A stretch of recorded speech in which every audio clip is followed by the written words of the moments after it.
Hello everybody, welcome back. Today as well we have got you another video. In this video I'll show you how you can create Among Us account or sign up on it. But before that, please do make sure to like our video, subscribe our channel, and yes, without any further delay, let's get started. So for that, first of all, make sure you have downloaded and installed your Among Us app, and then now tap on the app of yours. Tap on I understand, and as soon as you've done that, this is how the interface is gonna look like.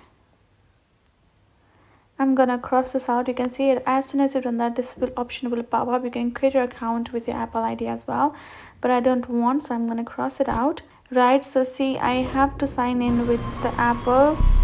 It's giving me the option, and again it's just not giving me any other option, so I have to go with the Apple ID. I will just tap on continue. I've added my password of my Apple ID, and I will be able to create myself an account, aka sign up as well. But you can also choose to simply tap on play offline and start playing offline as well. You can choose how you would like to play and tap on how to play, so you can see the available games over here and you can start playing as well.